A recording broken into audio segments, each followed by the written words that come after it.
Good afternoon, everyone.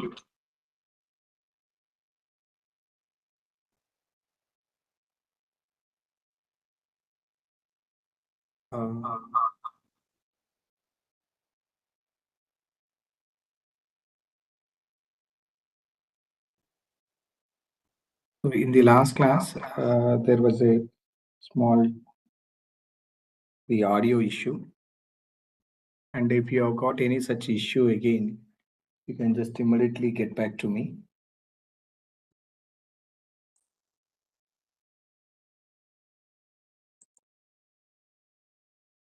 Right. Hope I'm audible, right?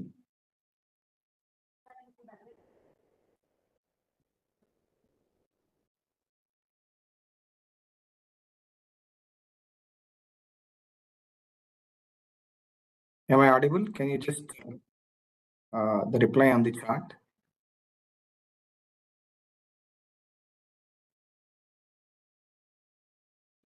Any one of you? Yes, sir. Okay, thank you. So if you have got any disturbance, I'm not using this mobile parallelly, so you can just chat me here. And then coming back, so let me quickly go through the concepts what I covered in the last class, since there was an audio issue.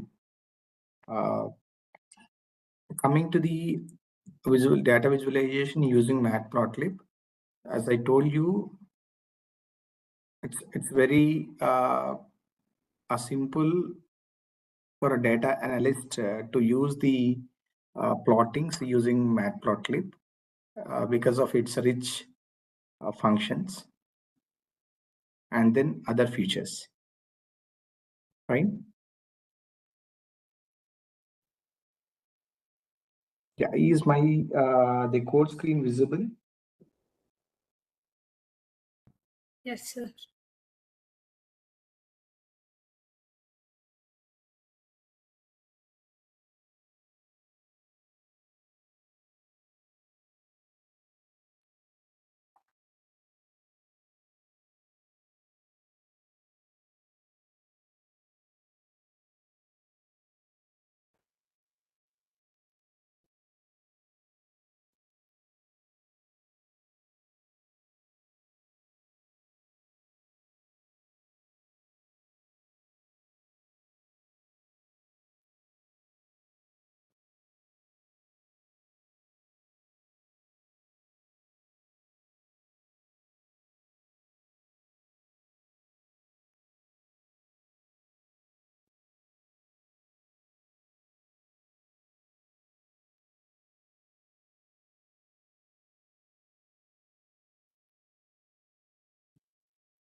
Yeah, I hope my screen is visible to you all,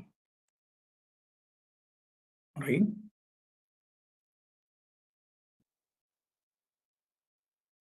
See, if you're not able to see or hear from me, you please, text in the chat box so that I can make necessary corrections. Okay, right. So coming to this, as I told you, visualization is very much important. So we have seen how to draw the simple line plots, and then a figure and then axis. So by taking 1,000 points between 0 to 10 with the equal distance, I just created 1,000 X samples, and then every X is, for every X I found the sign value of X as a Y. And then simply if you plot a X dot plot, then you will get a graph like this, where I already told you figure will give you the background, and then axis is all about the axis. And then yeah, you can also plot the multiple lines on a single figure using the same object, pyplot object with the same function plot. And then I just use it y equal to sine of x, and then y equal to sine cos of x with for the two different line graphs, right? So similarly, I also discussed about the colors, the different ways how we can color the lines.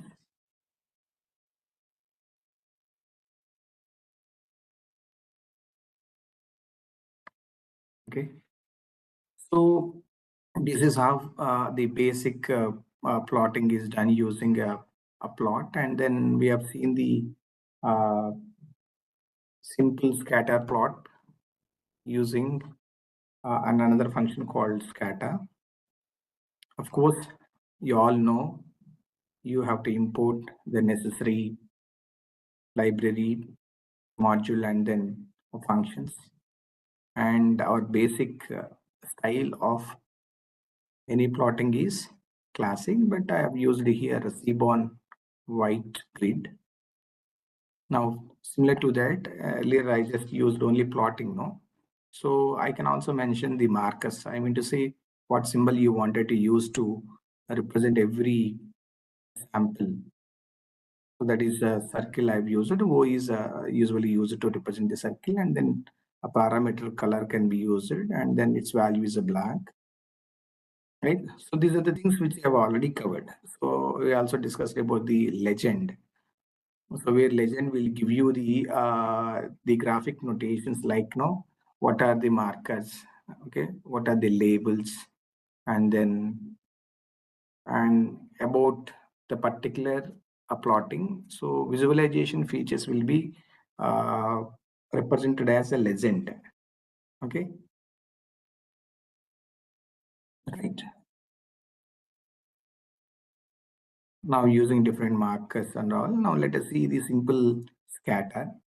Though I have discussed extensively about these simple plotting, and after line using a simple plot function, you can also uh, visually represent the samples on a two-dimensional space using a scatter function, where x is array of values, and then y is array of values, and then here c equal to color. So you can observe here I just also took 100 different colors, okay, for every xy point, right? And then also different sizes. That's the reason why I just called randit for all these xy color and sizes. And as I told you, the alpha will tell you the transparency, how much transparency of the color you wanted to apply to point uh, every point of xy. So 30% of the transparency you're expecting, and then C map indicates the color mapping. So the color is mapped to the low to high.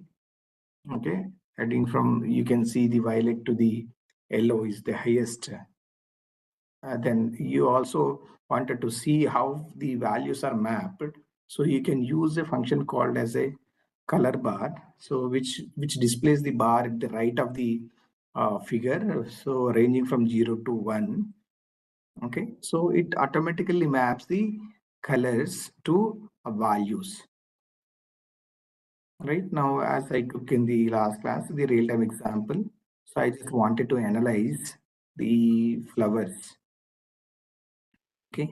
So flower, setosa flower, and a kind of setosa flower, and based on their width and length of petal and sepal, I just wanted to analyze and then understand the nature of the flowers.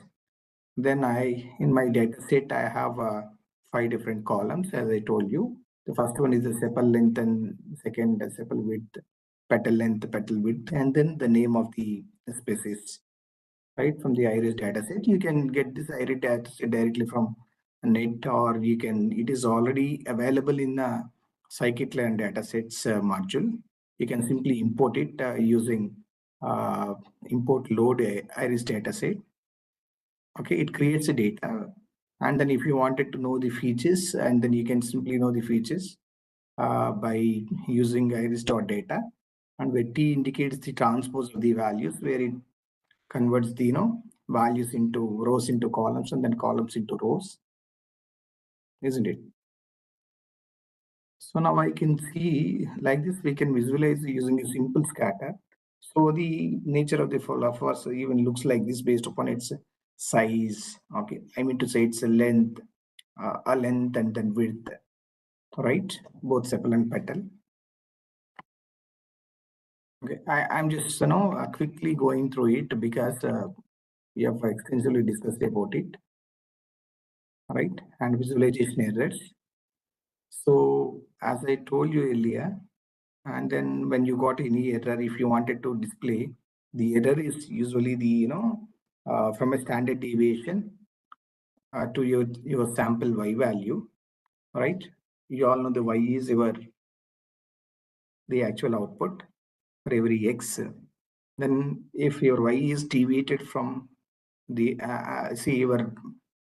the measured value is deviated from your standard value, then you'll measure it with a standard deviation. Here I say standard deviation is 0.8, right? So then this can be vertically shown using y error equal to dy.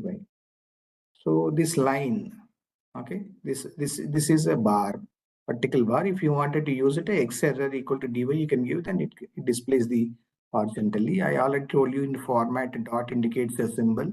That's what is a marker. K indicates a block, right?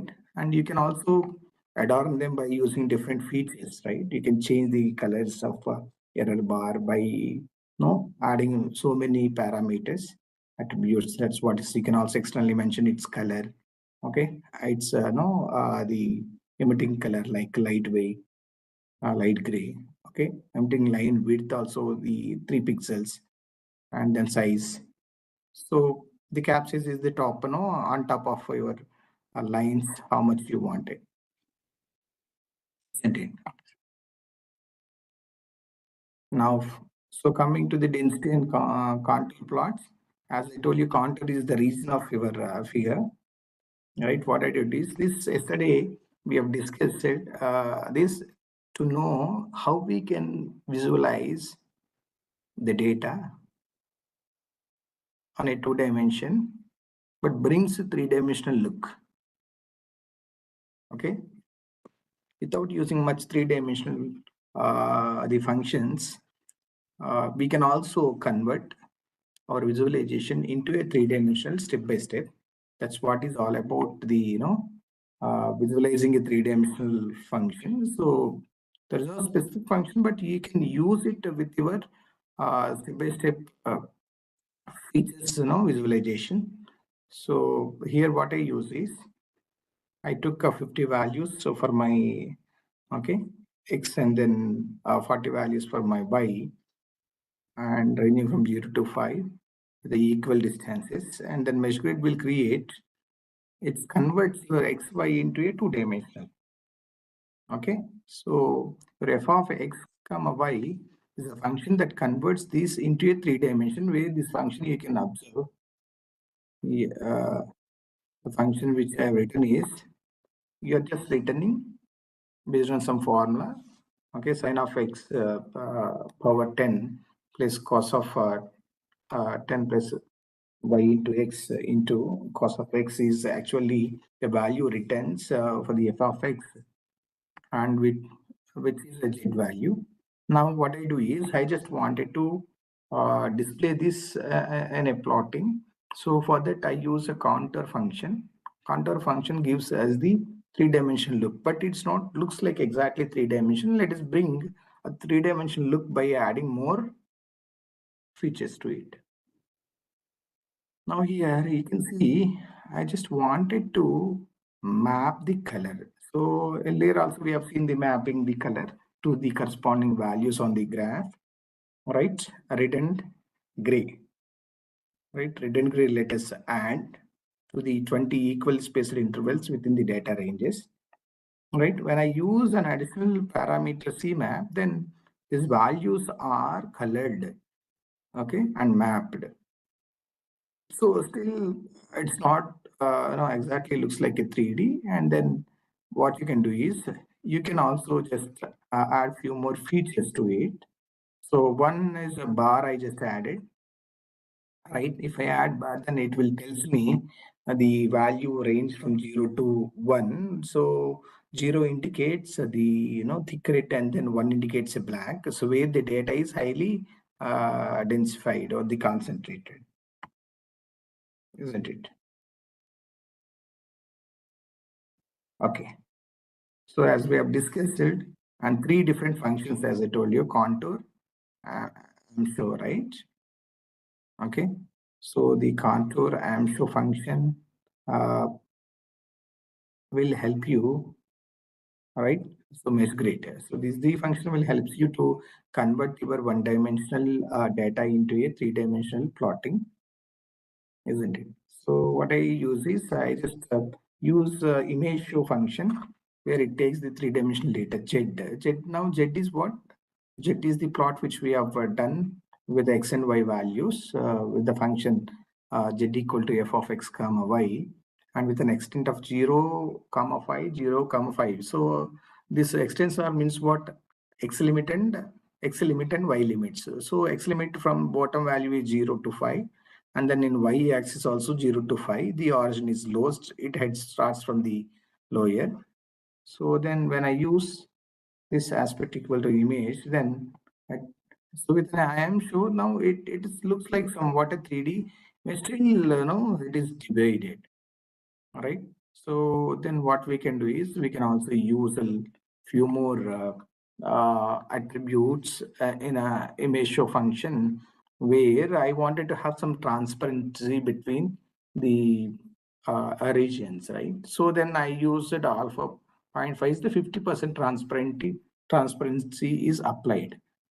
Okay, so this is how we can simply convert or visualize the 1-dimensional data into 2-dimension, and then 2-dimensional data into 3-dimension. Now let us continue discussing about the how to visualize the data in the sample on a 2-dimensional and 3-dimensional. Histogram we have already studied. See, a simple histogram we have studied earlier is like when we talk about the comparisons, mask, and then Boolean logics. So I just wanted to see the details about the rainy days, right, in a particular city. So this example we have seen in earlier classes, right, that talks about the data that represents the amount of precipitation each day for a year in a given city called CT in 2020, 14. So this data set we have already seen, right? It consists of different columns, and almost it has the more almost it has a 365 columns of data. Sorry, 365, the rows of data that you have. So now it talks about the rainfall, and then the range of inches. Then See, it's as simple as you give some values, and when I use a histogram, it takes the data and then number of contours is 40. You see, I cannot say it's a contour. I can call it as a bins. Number of bins means how many regions across the x-axis can be used. Regions across the x-axis 40. So then now you can see it is not so good plotting, because at the zero only the most of the data is concentrated, and then whereas while going towards the x-axis, so in almost in between 15 to 20 uh, pins, there is no data actually distributed. So this is a bad way of visualizing the data. So now let us see how we can improve the visualization. Right. So using histogram, binning, and density. Okay. So a simple histogram can be a great first step in understanding a data set as far as the application is concerned. And then now let us see. So these importing all necessary things is a basic for you to get all those functions and then modules available for you to use in your code, and then setting a style. Now you see, I just took 1,000 random values and simply created a histogram. Okay, when I see it, you can observe how many 1, 2, 3, 4, 5, 6, 7, 8, 9, 10. 10 bins were taken automatically, where 1, 2, 3, 4, 5, 6th bin consists of more data. The data is highly densified in 6th bin, which is exactly in the middle of the histogram. Okay. Now histogram is giving us the normal distribution, isn't it? It's giving us the normal distribution. Okay.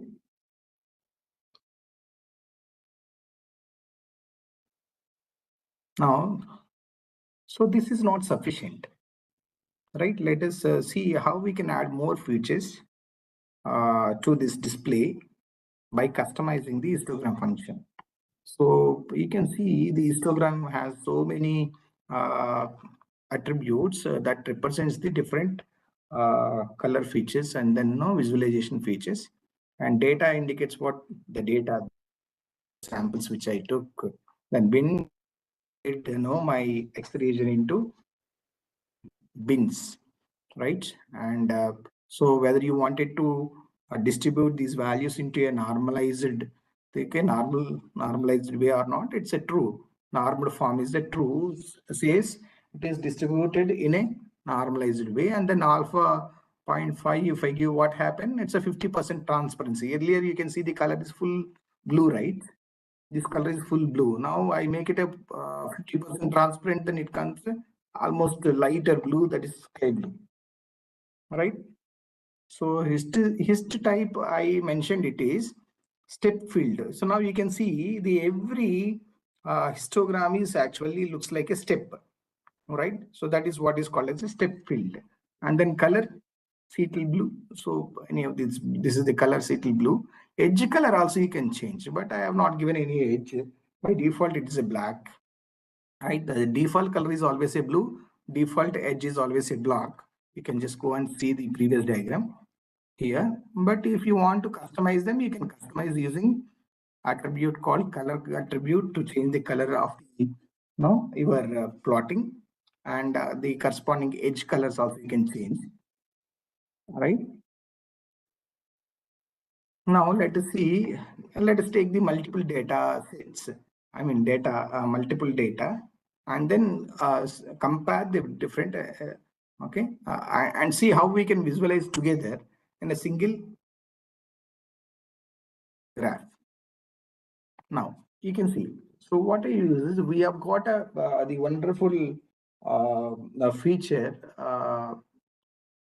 in Python called as a dictionary. So dictionary is one of the good data structure that combines your key and value pairs, and then you can use them wherever you want. We also studied the packing and unpacking. You can just zip them and then you can unzip them, like packing and unpacking vertically, horizontally also can be done. We have studied all of them. So now what I'm doing is, I'm just taking X values randomly, right? with 0 and then 0.8 is the standard deviation, and then 1000 points are taken. Okay, 1000 points are taken, right?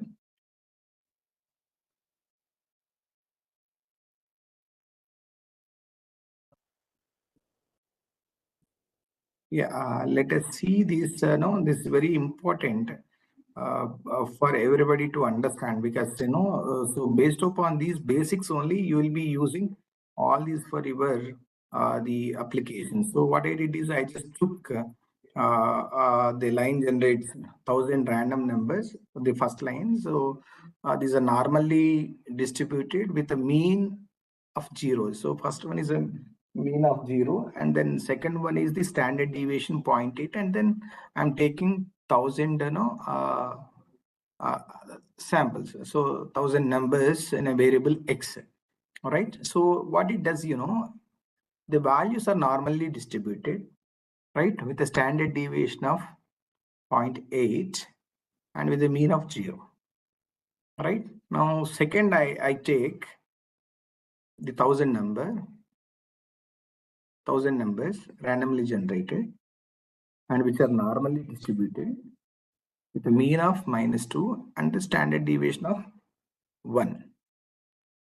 So we store, let's store this bucket into x2, and then x3 is also 1000 numbers because of the random dot normal. These are all randomly picked values, but normally distributed with a mean of 3 and the standard deviation of 2.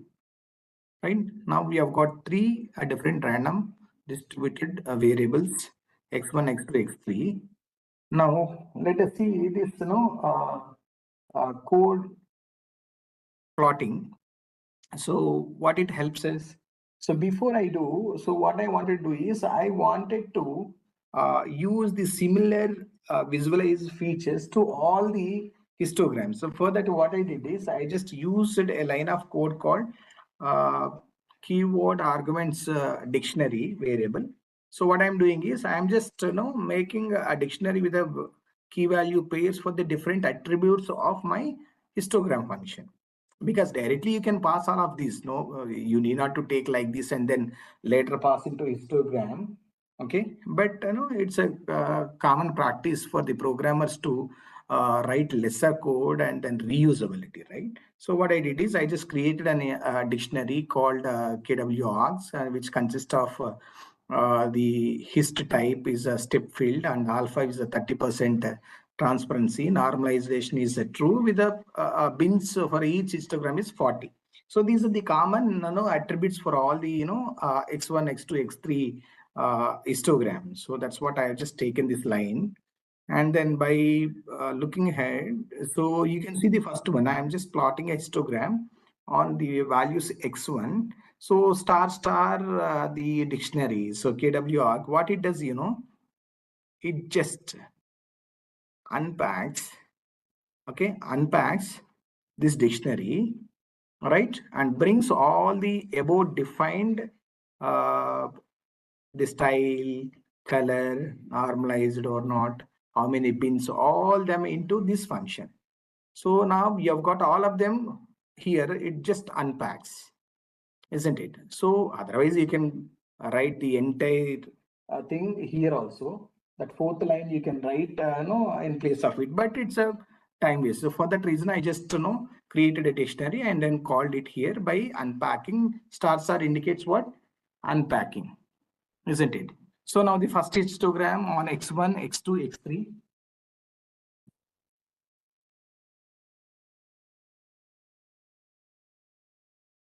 Are simply defined. And so when I plot this graph, what I got, now you can check it out. Now you see x1, x2, x3, right? Different histograms. Got it? So what it does, it plots the histograms for the set of random values okay, which are actually drawn from the different random selection, and we have used so many parameters. Got it?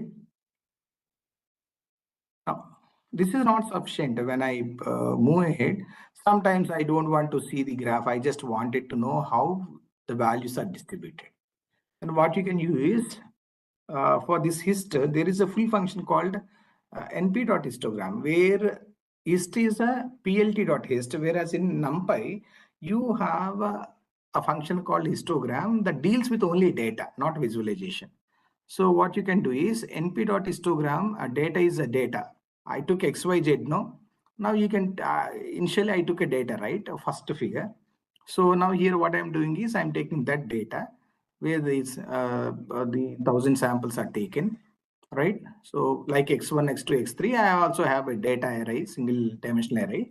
So which consists of a maximum, the 5 bins. It's a distributed under 5 bins. Now, if it is distributed into these 5 bins, how many points are taken into each bin?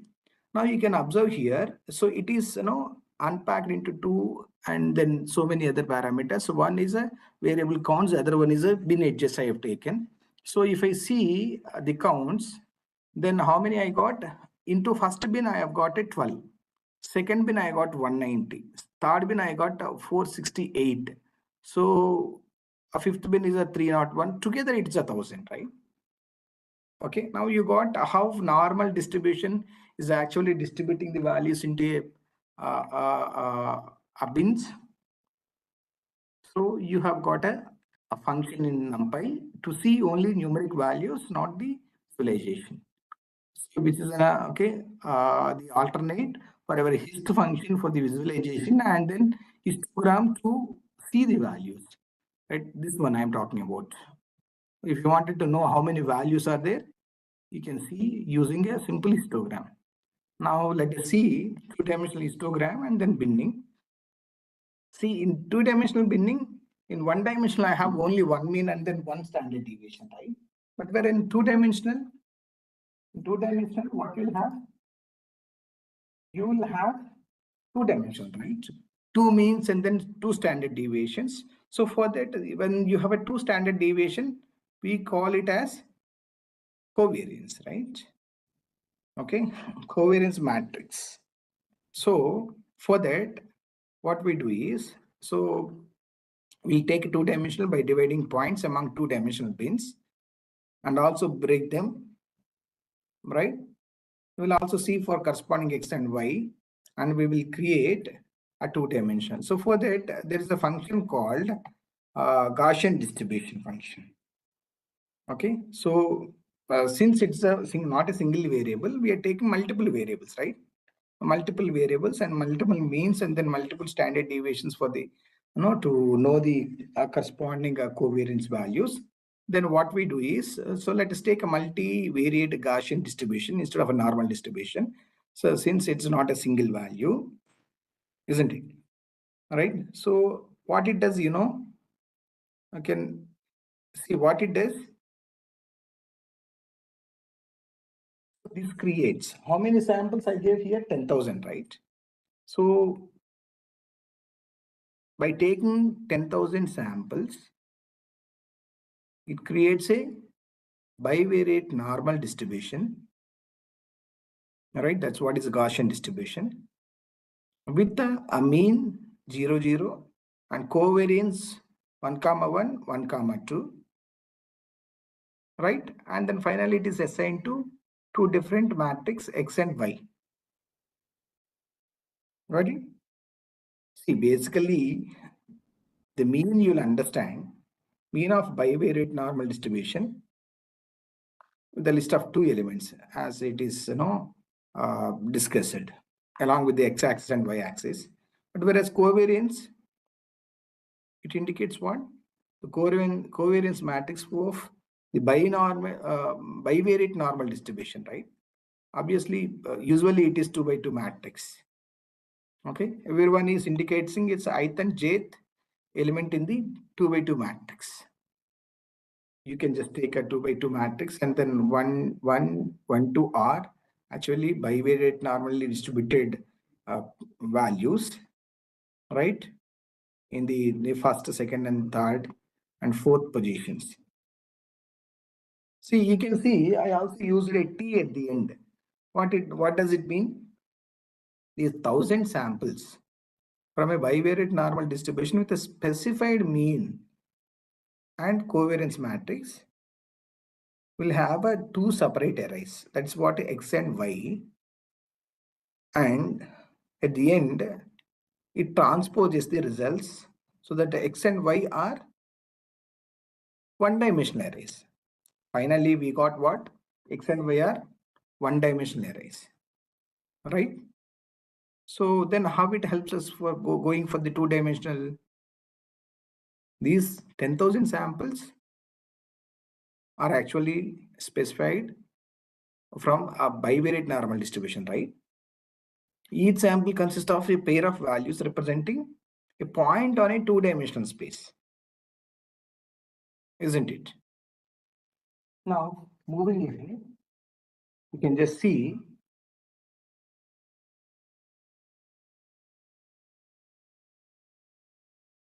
so how to write it. Now let us see, there is a function called hist2d, right? This hist2d will help us now to visualize this bivariate Gaussian distributed values which are taken into X and Y and then can be plotted on two-dimensional space, right? What does it mean? Now you can see plot dot hist2d. I just pass X and Y after calculations, and then bin 30 bins.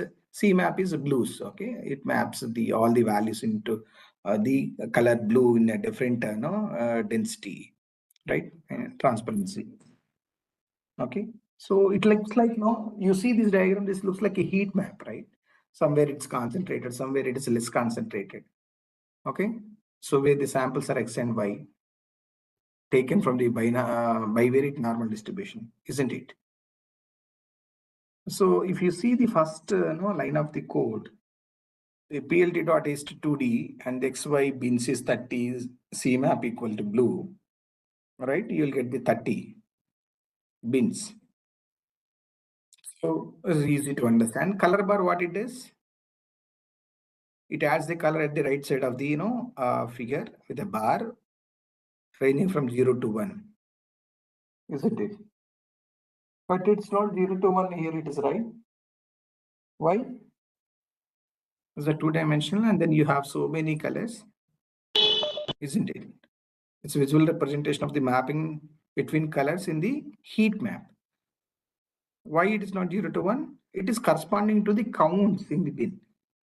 Okay, how many bins you have? You have 30 bins, right? For every bin, how many are there? Count. For suppose if the count is 0, it is almost white. Okay, it's 100% white. If it is 1 like that, it's going. If it is maximum, what is the maximum number? Right? Highest values in one bin, maybe 10,000, right? Maybe 10,000 which we have taken. So it is fully blue. So like that, it's ranges. So the highest values in the particular bin will have a highest the blue color. Okay, you can also set the label using counts in bin. So, but the set label will set to label to what? This color bar, because I just wrote CV is the variable representing the color bar, right? So you can also set the label to it. If you wanted to set to label to your histogram, you can give inside label and then you can set it in the hist2d. Okay. Hope you are with me.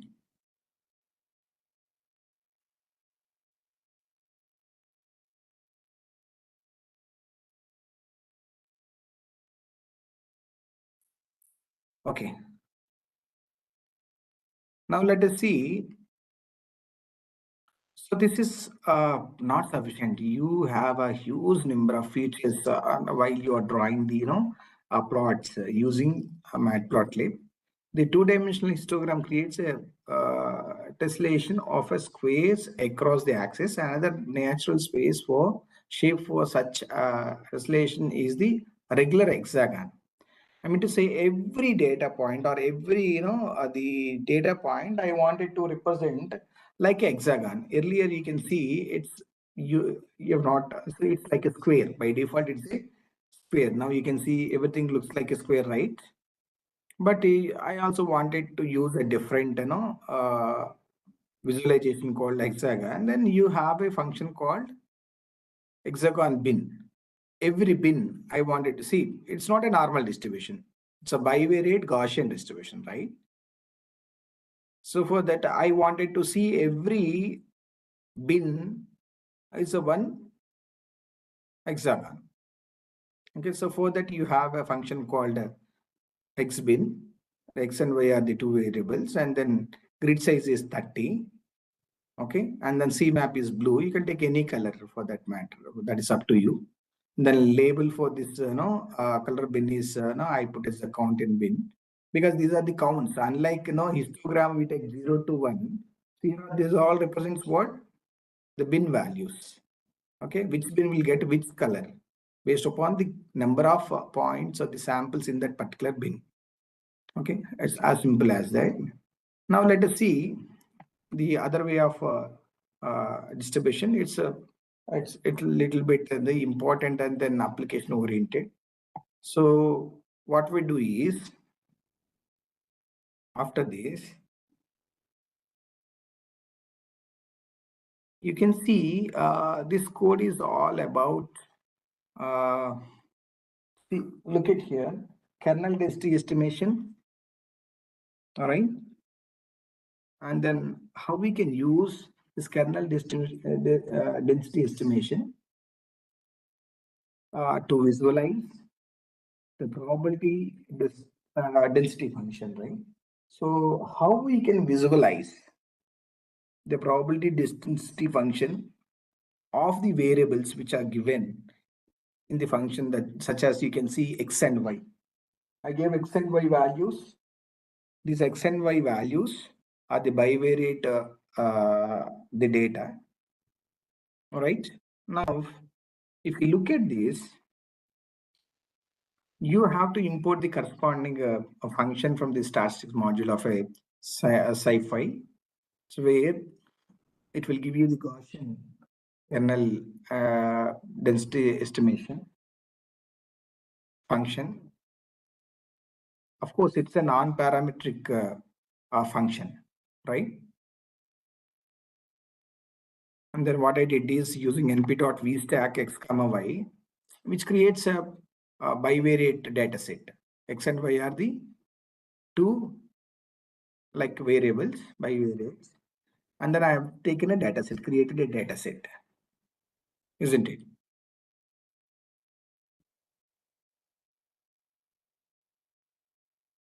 What do you mean? X is one column, Y is one column, right? It's like a one array. The name of the array is a data, right? Where X and Y are the vertically positioned. Now I am calling a Gaussian kernel density estimation on that data. So what it does, it estimates the probability density of each and every bivariate value using a Gaussian kernel, isn't it? Then see the line space, no, 3.5 to 3.5 with a 40. Okay, these are the X grid and Y grid. The 40 values to the X and Y are taken, and mesh grid will help us to generate a mesh grid from these values. Okay, let us visualize it. And let's also see how to evaluate the kernel density estimation on these grid values. Now finally, let us use I am sure now. Okay, I am so function, which helps us to visualize the kernel density estimation on an image plot, right? in a 2D environment. So here we have origin, aspect, extent. These extent, the X limit and Y limit. Okay, origin is a low, and then aspect is in a auto, right? Then CMAP, you already understood. CMAP is set to the color mapping to the values in a bins for the better visualization. And color bar, anyhow, the color bar is to show the intensity of the colors, right? And set label, you can set it anyhow. So what do you understand from this diagram? It's actually generated a two-dimensional image for a better visualization with estimated probability density function over bivariate data, all right, by following Gaussian kernel density estimation, right? Okay, so finally, if you look at this diagram, it gives more insights on the underlying distribution of the data in a continuous space.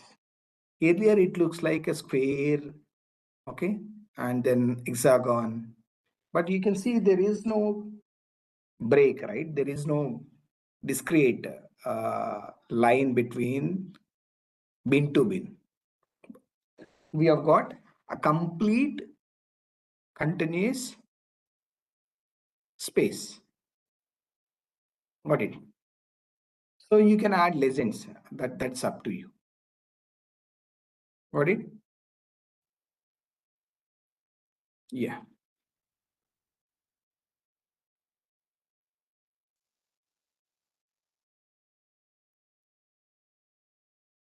Now let us see the legends we have spoke about. Can anybody tell me what is the legend? Can you just text me? Comment in the box. Legends. Why we have used a legend? See, to just have a more clarity on the graphs, and the symbols, colors, the markers and all. We use this legend to represent the features of the plot, right? So which helps us to understand the meaning of different elements, like line, what line it is. It's a dotted line is what it represents. Okay, the marker, what kind of marker is for what kind of line. When you have a multiple lines or the multiple plotting on a single space, you need to have the identifications to each and every plotting, like what color it is, what marker it is, what it represents, right? So for that we use this legend, isn't it?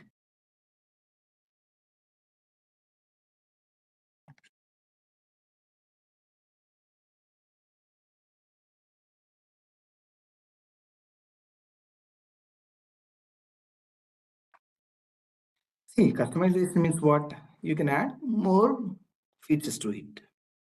As you know, simply I took sine and cos of x, and then by default I told by default it is on right top of the right top of the figure.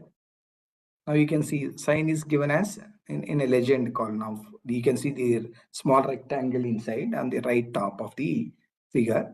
So the solid line indicates sine and the dotted line indicates cosine. That's how when you add it, you'll get it. So you can customize it. You can move it to the left top and then bottom left and then bottom right and then center. You can move wherever you want. You can change the colors, right? That's what is the customization. Now you can see when I use a location, right? I add one more attributes called LOC is a location. Well, the upper left, it is moved to the upper left, right? Frame on earlier, we have got a border to it. That's a square, right? By default. So if I just wanted to see that frame on is false, so that border is gone. Now, if you wanted to see now you can see lower center. Location I mentioned is the lower center, and then I made this border is disabled with a frame on equal to false. So number of columns is 2. Okay. You can also mention the number of columns in the legend. See, earlier it is one after another, right? In a single column, you can see here sine followed by cosine, right? But because it's a single column, right? 2 rows by default when you have multiple. But you can also customize it. I wanted to display them in a single row with a multiple columns. So the number of columns I mentioned is 2. If I mention 3, what happened? Since there are only 2 lines, it takes only 2. If I give 1, then it takes a 1 row and 1 column. Okay. So like that, you can also go for a fancy box. Now you can see what is the fancy box. By default, frame on is true or false, right? True means you'll get a exact square. False, it will be disabled. But fancy box is a little look like 3D look. Frame alpha means transparency. Behind you can see there is a shade, right? How much transparency you want. So you can give 1 is a maximum. Shadow also I give a 1. Border pad is 1. 1 is usually the max.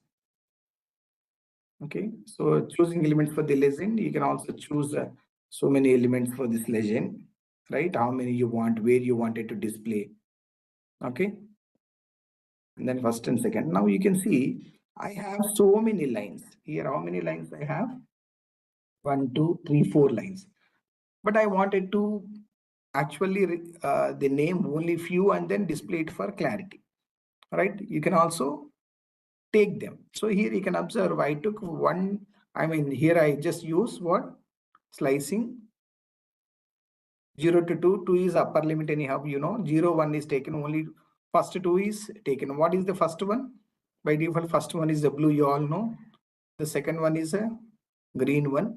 All these 2 are taken. 2 lines information. Okay, if I change it 3, it will take 3 in the legend. I also named it. It's up to you. Okay, you can apply like, any to any for your need.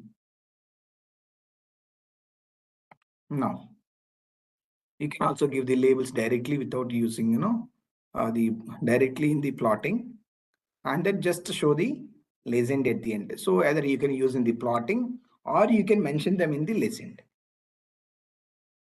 All right.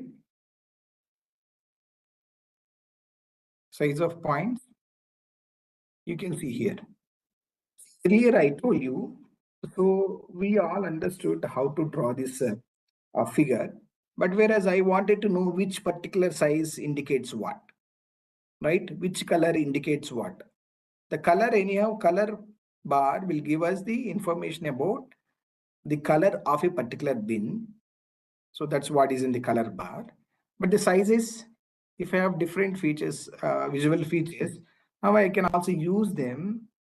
I can use the legend to display such information externally. Now this code is all about it. So now I am not discussing this application, but okay, I'm not discussing this application, but I will discuss about only the legend. Scatter points is equal to 1. Frame is, I don't want to display the frame that is border to this legend. Label spacing is 1 between one to the other. Title is city. Now you can see here is the title area. So now these indicates what? Exactly the points what you defined in your requirement, scatter. Okay. So like this, you can customize based upon your requirements for the better visualization. All right.